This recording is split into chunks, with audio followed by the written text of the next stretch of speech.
I want to take this opportunity to show you a little bit of the difference between the flow binding and the Quickstep binding. They are, at a glance, if you like, more similar to each other than they are similar to step-in bindings or step-on bindings. The main difference between these two bindings and a step-in binding is that a step-in binding requires a specific boot to fit that binding. If the boot doesn't work for you, if it doesn't fit your foot, tough. The other problem with the step-in bindings is you've got to kind of buy them as a pair. Now you can kind of get a separate boot and binding, but definitely it's the Burton boot that goes in the Burton binding, it's the K2 boot that goes in the K2 clicker binding, things like that. Also, because they don't have a strap over the top of your boot, you have a movement within the boot that is different. Even if it has, the boot itself has another strap that's been put on it, it's not the same feel as a two-strap binding.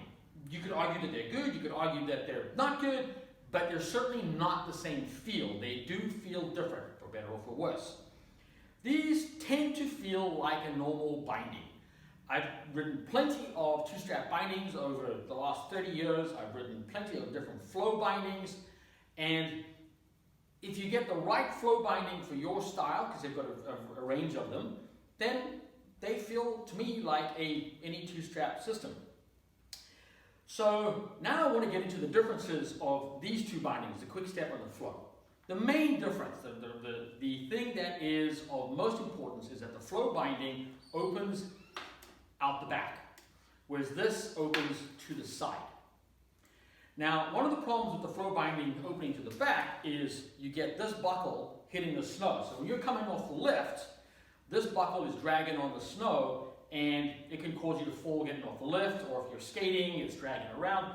So when you open it, you've got to kind of open it, but not too far, so that the buckle isn't in the snow.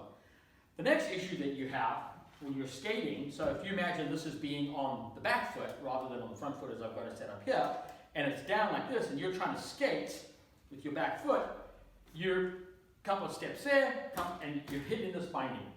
So you've got to flip it up when you come off the lift, right as you're getting off the lift, without hitting the chair, things like that, so that you can move along. Once it's time to get into the binding, however, now you've got to put it back down. All of that I just discussed, you don't touch this one, it just stays there. So now it's time to get into the binding. It's a rear entry binding, so you've got to get your foot back, you've got to get your foot in, and then you've got to wiggle it into place. And if there's any snow or ice on the binding or your boot, it's not going in. You've got to get it all off. I mean, all of it's got to be off. So you wiggle this into place, you lift this high back, so you reach behind you, you lift this high back, and you close it. Okay? To me, this is still vastly superior than two-strap binding, which is why this is my binding and I use it. But compare how long that was to this. That's the difference. When you want to get out of this one, you just pull this, you step out. When you're going to get out of this one, you've got to kind of reach back,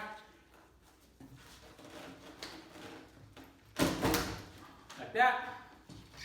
You've got to flip this down. You've got to make sure you push it down far enough to get your boot out, and then you can dribble it down, like that. Now this might look like it's pretty hard to do, and that's because I like my bindings tight on my feet. I don't want my boot moving around within the binding. So in order to have that, this has got to be tight enough so that once my boot is in, even though it has this mechanism that moves this forward and back, the more expensive flow bindings do that, so you can actually get your foot in, it's still quite a bit of work to get your foot into it far enough so that you can get this on the back. The other problem with the flow binding is because I have this so tight, on the lift, my front foot tends to go to sleep.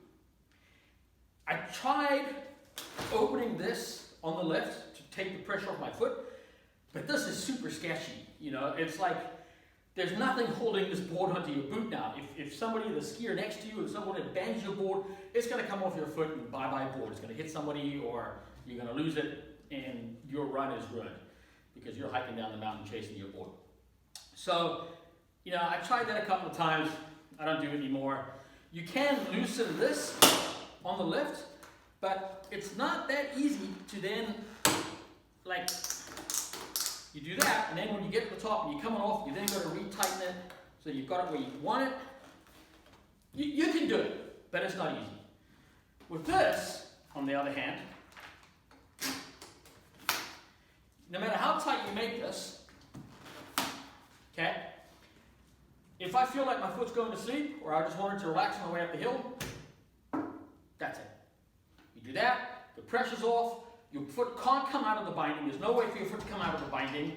I've even forgotten to close my front foot before and I rode down the hill. I was like, whoa, what's going on? My foot's moving. Oh, duh.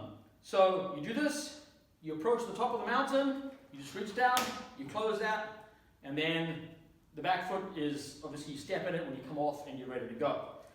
Getting out of this, you reach down, you pull this like that, and you're out. Skating, it's not in the way, either side. The high back's not dragging on the ground, there's nothing hitting the ground.